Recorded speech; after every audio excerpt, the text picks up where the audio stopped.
دوستان گرامی سلام و خسته نباشین. وقتتان بخیر. به یک دیگر از برنامه‌های گزارشگر خوش آمدید. متاسفانه یک تحول بین افغانستان و پاکستان پیش آمده که نیاز است در موردش باید ما و شما صحبت بکنیم. همین روز دوشنبه حملات هوایی نیروهای نظامی پاکستان بر بخش‌های از خاک افغانستان که شامل ولایت‌های کنر و پکتیکا و خوست میشه آغاز شده و در اولین حملهشان موشک نیروهای پاکستانی در ولسوالی برمل ولایت پکتیکا یک خانواده را هدف قرار داده که در نتیجه 5 عضو یک خانواده کشته شدند که در میانشان یک کودک هم شامل است. ولی یک تعداد رسانه‌های دیگه نشر کرده که تا هنوز حملاتی که از طرف نیروهای نظامی پاکستان بر بخش‌های از افغانستان که در خصوص همین 3 ولایت است صورت گرفته، 8 نفر کشته شده که همه غیر نظامی هستند.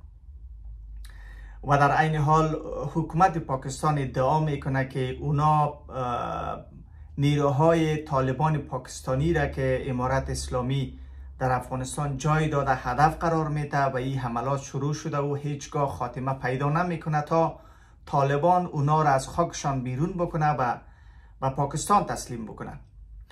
و در عین حال وزیر دفاع پاکستان میگه که حمله هفته گذشته که در وزیرستان شمالی پاکستان جان 7 نظامی پاکستانی را گرفت،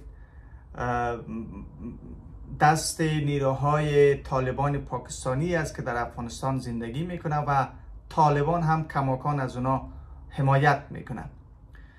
و خواجه آصف در حرفاش بسیار جدی بود که تا جایی که من دیدم و تا جایی که در رسانه ها نشر شده، اما در عین حال طالبان هم پاسخ داده. تازه ترین جزئیات نشان میده که ملا یعقوب وزیر دفاع طالبان در افغانستان لباس نظامی پوشیده تا عملات بالمثل بر پاکستان انجام بده.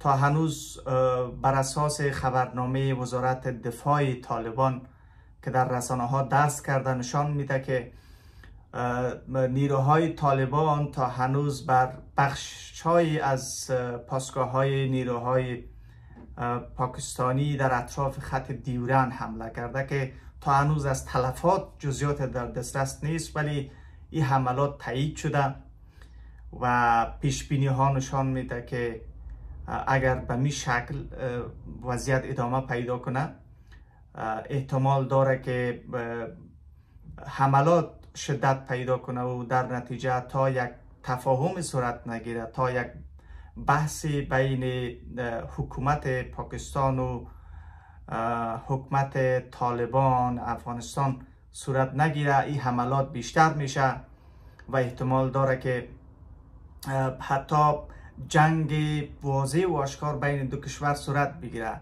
در حالی که این جنگ هم بسیار خطرناک است و عملا حملات از هوا ادامه دارند.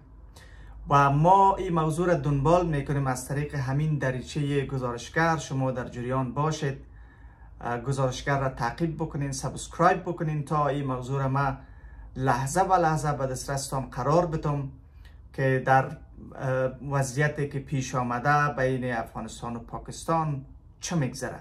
بسیار زیاد تشکر.